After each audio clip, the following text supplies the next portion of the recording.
FNAF World is a confusing part of the FNAF narrative. Well, it's debated whether it's canon or not, and the canonicity, if it is canon, is, well, confusing. It's still a great part of the franchise and one of the earlier games in it, specifically the fifth. Well, my consequences appears in this. He is found in the fourth layer of the flip side and is kind of difficult to reach. Ultimate Consequences appears to be a red alligator that fishes in a pond found in his area. He basically tells the player that they went too deep into the flip side and now there's no way to get back.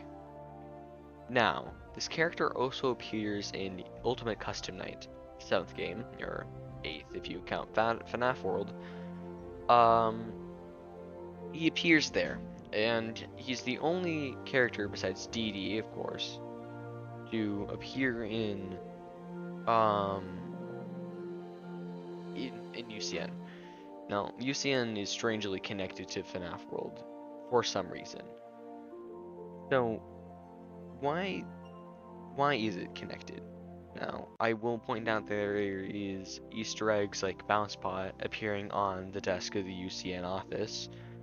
Also, if you get the Old Man Consequences Easter egg in UCN, and then go to FNAF World, you will automatically obtain the Old Man Consequences trophy for getting his ending, like you had gotten his ending. Now, what I'm going to propose is that UCN and FNAF World are both canon. What's my evidence for this? Well, Red Bear's voice lines are very muffled, but an edited version has kind of surfaced that it sounds like he's underwater. Let me play him right now.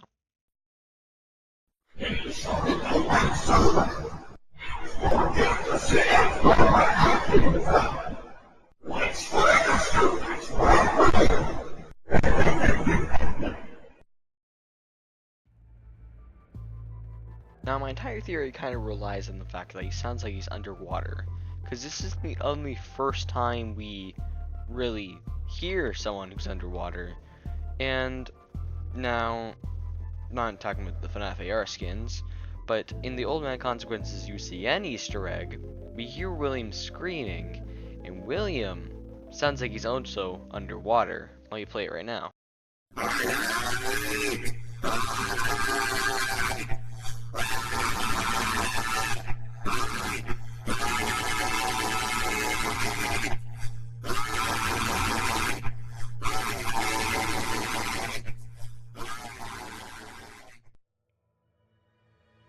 Now, notice how both these characters sound like they're underwater. What I'm proposing is that the Red Lake is some sort of purgatory, and UCN is underneath the Red Lake. UCN is hell, obviously. That's not very debated, though the fact that I'm suggesting that the Red Lake is basically purgatory, that can't be debated. Now, I might be looking too far into this, but I think it's a very compelling theory and something that deserved my first video. Think about this theory in the comments. I would be interested to hear your feedback. And that's basically the entire theory. Besides the fact that UCN and FNAF World are pretty much like linked somehow, literally physically because of the trophy thing, I think it's interesting to think about. Why would UCN be under the Red Lake is my question, and it might deserve a follow-up video in the future. Alright, that's all I had to yap about. Goodbye.